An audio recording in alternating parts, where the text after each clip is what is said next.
publishernya juga nggak akan turun tangan. Jadi kayak gitu kan kita memberikan hak ke publisher kan. Kalau kita daftar sebagai lagu-lagu kita didaftarkan ke publisher. Nah, takutnya dulu awalnya itu bertentangan dengan kami sebenarnya. Tapi belakangan setelah dapat informasi mungkin jadi tertarik juga bahwa ya jadi lagunya juga bisa lebih hidup karena si publishernya itu akan berusaha untuk ya kayak orang marketing aja memasarkan lagunya, pitching bahkan jika ada yang memerlukan stok lagu seperti ini untuk film ini atau untuk iklan ini untuk ini misalkan ya, tapi mereka pasti akan konsultasi dulu dengan band juga keperluan segala macam itu. Tapi ya, lagunya tuh nggak diam di tempat gitu. Ada yang jalanin gitu lagunya gitu.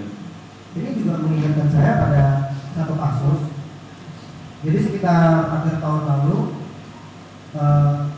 grup band Semak Belukar dari Palembang, lagunya dipakai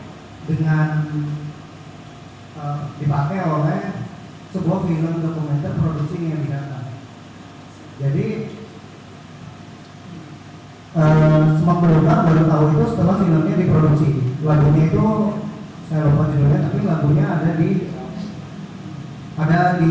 kredit title film. Ketika dikonfrontir, ketika mereka setelah mereka tahu dari pihak Niaminata, dari pihak Aliansi Nasional Film bilang bahwa mereka tidak menemukan cara untuk menghubungi musisinya. Jadi makanya mereka menggunakannya langsung. Itu juga masalah-masalah kayak ini, masalah publishing, licensing, dan bahkan produksi pun memang kenapa masih belum dibicarakan oleh para musisinya atau tidak diurusi. Misalnya juga bahkan sebuah kompilasi Those Talking English itu dikompilasi oleh orang luar menggunakan lagu-lagu band Indonesia, dijual dengan tujuan komersil. Mereka hanya menulis, mereka tidak meminta izin, tapi di slip hanya ditulis awal orang-orang yang merasa berhak atas lagu ini silakan menghubungi saya. Jadi ini sebenarnya kenapa sih hilang? Kenapa musisi tidak punya kesadaran untuk memproteksi karyanya sendiri? Yang tahu dari Mas Paulus ya Mas Paulus. Ya kalau saya alasannya itu tadi sebenarnya antara dari awal memang nggak expect bermain musik untuk menjadi tumpuan hidup gitu. Jadi selain bekerja juga bermusik, akhirnya dari bermusik bisa dapat duit ya lumayan, bisa beli alat, bisa masuk studio rekaman lebih royal itu waktunya ya. Ya hanya sekedar itu, tapi tumpuan hidup tetap bekerja. Itu juga lumayan membuat kita punya case kantoran gitu, punya case kantoran gitu. Itu agak separuh seniman, agak separuh kantoran. Jadi dengan bekerja tuh kayak ya ada deadline segala macam tuh. Yang beda banget sama sikap hidup seniman yang kadang-kadang lebih santai, ada deadline sama gitu. Nah ini kombinasi dari itu. Tapi akibatnya kita juga nggak terlalu ngoyo, musiknya tuh nggak dijadiin tempat tumpuan hidup dan nggak terlalu ngoyo untuk bagaimana bisa mengenerate uang dari situ, sehingga ketika ada peluang-peluang tuh kayak nanti aja gitu. Jadi mungkin aja alasannya berbeda dengan banyak musisi lain yang menurut saya sebenarnya paling utama tuh soal pengetahuan soal hal tersebut, misalnya bahwa dia bisa mengenerate uang melalui publishing atau collecting society. Jadi juga penyebaran informasinya itu. Jadi kayaknya kalau menurut saya dikumpulin musisi-musisi terus dikasih penjelasan soal apa gunanya publishing itu bermanfaat banget. Karena nggak semuanya nggak pengen gitu, nggak pengen dapat uang dari musik. Maksudnya bukan nggak pengen ya, pengen tapi nggak tahu caranya. Dan mereka nggak tahu informasi itu mungkin banyak. Padahal itu bisa membantu juga musisinya bisa punya karir yang berkesinambungan. Kalau menyadari hal itu, untuk itu nanti gimana? Kenapa belum dimanfaatkan? Kenapa belum dimanfaatkan dengan baik? Bahwa ternyata banyak cara untuk mencari uang. Oh itu setelah ini saya juga bisa. Saya sering banget dengar alasan musisi berhenti berkarir karena ya udah ini merasa tidak menguntungkan baginya, menghabiskan waktunya, ya udah CV saya ini nggak habis, nggak bisa melanjutkan seperti kemarin. Dan dari Mas Taufik, saya pengen tahu kenapa sih masih pada sebenarnya banyak tapi belum dimanfaatkan. Baik cara atau mungkin yang sekarang mungkin karena belum ketemu caranya aja gitu. Jadi saya agak susah ya menjawab karena ini namanya Pak Peter harusnya jawab posisi ya. Cuma dari pengamatan pertama saya mungkin belum menjadi satu kebiasaan umum kalau memilih sesuatu saya mau jadi musisi gitu. Ada hal-hal lain yang memang kita harus mengerti di luar kegiatan kesenian, di luar kita berkarya, bukan berarti kita harus menjalani, tapi paling nggak kita ada kemauan aja mengerti itu. Karena pada satu titik sebagai profesi kita akan bertemu dengan hal seperti itu yang kalau kita tidak mengerti karena jadi musisi ya posisi tawar saya kan akan jadi lemah. Jadi yang paling baik kita mengkali kita mengkali dengan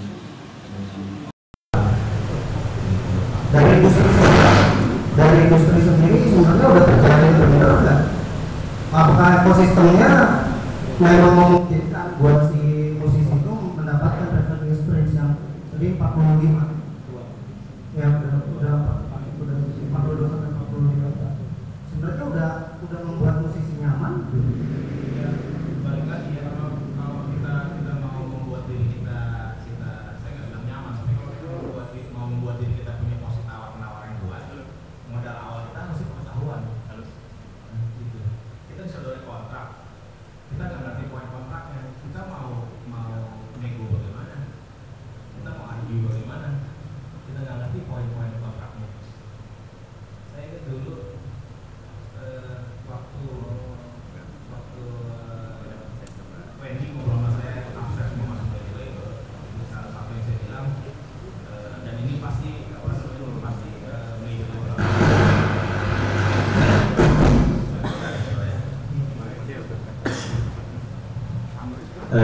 waktu itu saya bilang Wen nanti pas kontrak minta lo sebagai manajer bisa punya hak untuk melihat dan ikut menentukan marketing plan buat band lo.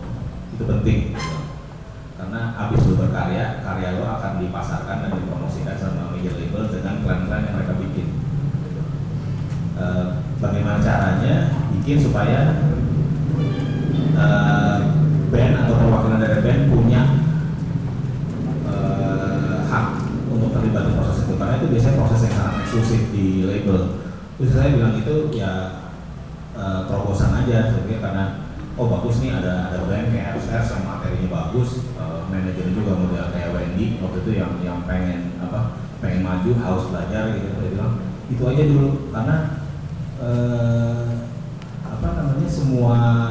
semua perjalanan lo begitu di label akan ditentukan dari label itu bikin plan apa buat lo, dan seharusnya lo secara legal harus punya hak untuk tahu dan terlibat di situ.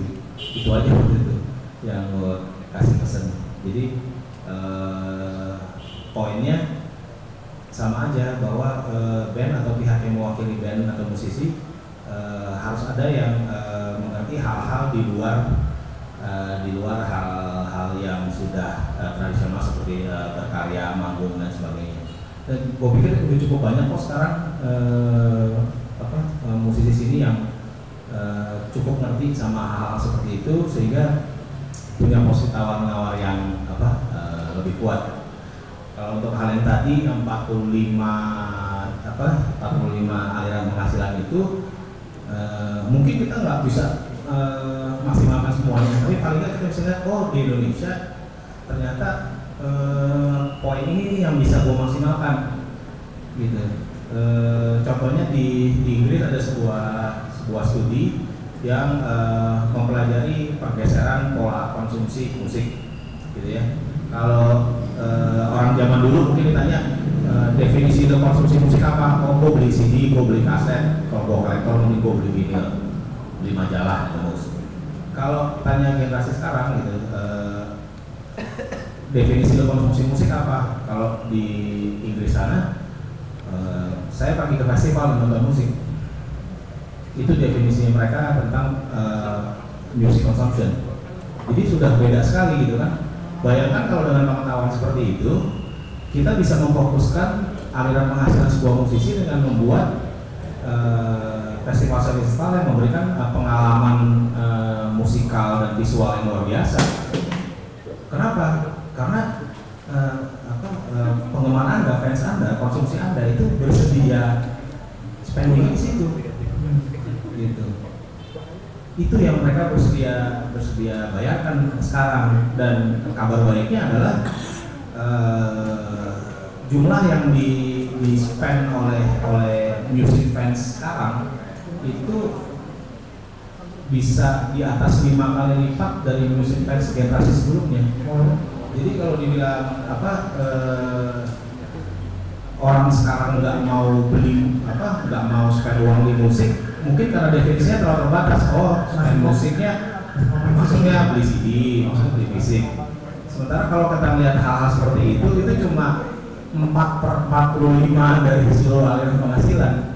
Jadi bukan masalah mereka tidak mau spend, tapi di mana mereka spend sudah berubah. Dulu mungkin kalau saya pengalaman musiknya sebagian besar adalah karena konser jarang, kalaupun ada isinya cover version. Ya pengalamannya adalah beli kaset CD lalu dengerin sendiri di kamar, di jalan, di bis gitu ya, dipakai Walkman gitu, di mobil teman. Kalau anak sekarang bisa punya keleluasaan melihatnya langsung gitu. Mau fans sama RK bisa langsung nonton RK. Ya memang kenikmatannya nggak bisa dibandingkan dengan cuma dengerin CD-nya gitu. Kalau saya bisa nonton konsernya, kenapa saya cuma beli CD-nya? Dan itu yang dengan segala kemudahan menonton show di zaman sekarang, itu yang terjadi. Ada pergeseran cara mengkonsumsi musik, cara menikmati musik. Studi itu sebenarnya dilakukan nggak? Itu kan tadi di Inggris, di Indonesia dilakukan nggak oleh label atau independent label? Pernah nggak membaca studi tertentu yang atau aksi mereka ini benar-benar misalnya aksi mereka menentukan selera musik pasar, pasar suka membuat itu berdasarkan sesuatu nggak berarti?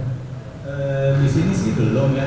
Kalau zaman dulu di label ya kebanyakan data tuh cuma kayak data penjualan aja, tapi kayak data perilaku konsumen seperti apa tuh nggak ada gitu ya.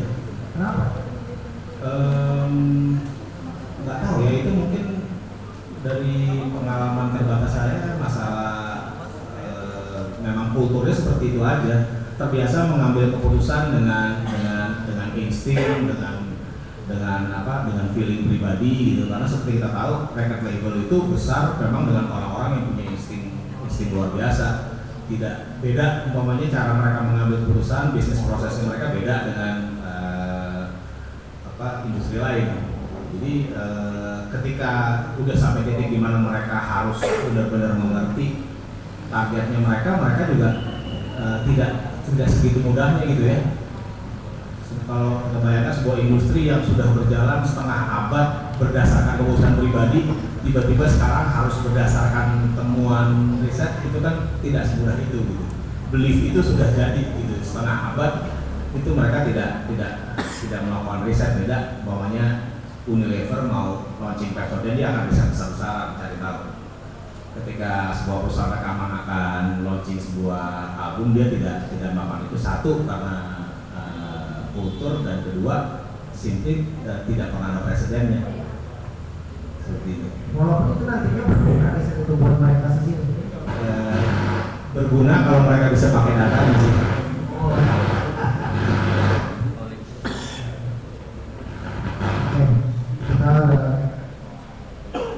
Kalau di riset itu kan punya data adalah satu hal, bisa pakai data itu adalah hal lainnya.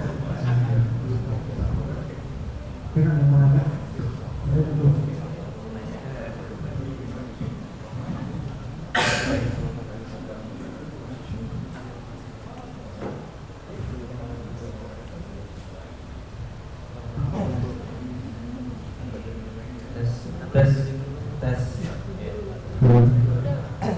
Ya, selamat sore semuanya. Tes. Oh ya. Saya pertama-tama nama saya